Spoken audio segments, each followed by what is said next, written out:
There are sounds so loud they shake your bones, but what if there are silences so deep they fracture your mind? Tonight we descend into the quiet void where absence is not peace, but presence. Welcome back to the Abyss Chronicles. If you find yourself drawn to the unexplainable, the unknowable, and the cosmic horrors that lurk beneath the surface of our reality, like, subscribe, and step closer to the edge. Now, listen carefully, because this is the silence that speaks. I do not write this to warn you. It is already too late for that. I write only to preserve, in some crude and inadequate way, the shape of what once was my mind, before the silence found its voice. My name was Mara Ingram, sound engineer and technical supervisor at the Hartwell Institute for Acoustic Research. In those days, I believed in science, in signal-to-noise ratios, in waveforms and calibrated decibels.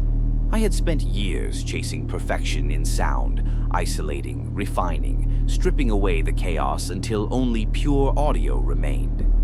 It was this obsession that led me to the chamber. Constructed deep beneath the institute, the anechoic chamber was our triumph. A room so acoustically sterile that even the sound of blood moving through one's veins could be perceived. Its walls were lined with pyramidal foam and radiation shielding designed to absorb not only vibration, but resonance itself. We called it the null cell. There was no ceremony to the first test, just a date on a schedule and a simple objective: record absolute silence. I remember the odd pressure in my ears as I sealed the door. Even before the lights dimmed, something in the air felt wrong. Not quiet, but vacant, like the space itself recoiled from occupancy. Still, I dismissed it as psychosomatic. I activated the recorder, a high-resolution waveform analyzer linked to a 0.00001 decibel gain microphone. It ran for 10 minutes. The readout was flawless, a perfectly flat line, no input, no deviation. For an engineer, it was a work of art. But when I played it back, something shifted. No noise emerged from the speakers, and yet I felt something. Not sound, but a pressure on the mind. A twitch of instinct, like walking into a darkened room and sensing another presence, though nothing stirs. That night, I dreamed of a corridor made entirely of bone-white geometry, spiraling without end.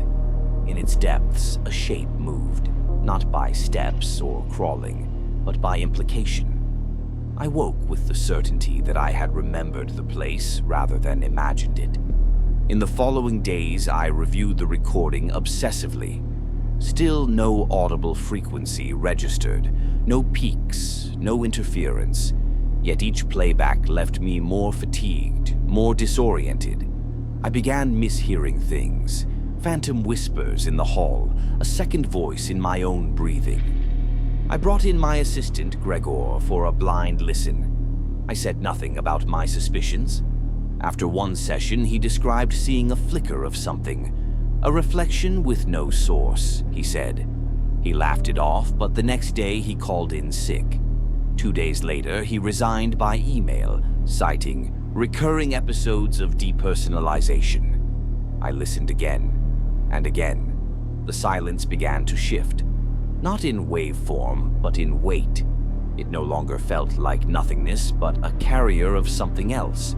A container not of sound, but of meaning. Soon after, my colleague Dr. Lissman, a neuroacoustician by trade, took a copy home. She returned pale, sleepless. She spoke of a figure appearing at the foot of her bed, repeating a phrase in a language she couldn't reproduce while awake. She claimed her dreams had grown topological. She meant it literally. 2 days later, she was hospitalized after walking naked into a traffic intersection, arms raised, murmuring syllables in no human tongue. When I visited, she stared through me as though waiting for a shape to coalesce behind my eyes. I should have destroyed the recording, but I didn't. I couldn't. The silence had become active, a presence, a thing with form but no sound. I began isolating sections of the waveform, mapping them, attempting a kind of inverse spectrography, not searching for sound but for structure. And what I found was impossible. The silence had symmetry. It possessed a recursive architecture, a pattern too precise for randomness, yet too alien for language. Fractal folds, nested intervals, mirrored absences. It was designed. Not a void, but a gate. By then, I no longer slept. Time blurred. I would find myself mid-task, unsure how I'd arrived there. I recorded ambient noise, then played it backward, only to hear faint harmonics I had not recorded. The silence was spreading, into the walls, into the machines, into my thoughts. On the final day, though I cannot swear it was a day, I returned to the chamber with a new recorder, alone. The waveform this time was not flat. There were pulses, not audible, not heard in the human sense, but felt in marrow and memory. Patterns that pulled my mind inward, folding it into impossible geometries. I saw cities with no angles, towers built not upward but inward, towards some core of unbeing. I saw the architect, not as a creature but as a concept, a void given contour. It did not speak, for it needed no voice. The silence was its tongue, and through it it uttered one word, one thought, that was not a command nor a threat, but a formatting protocol. I remember nothing after that.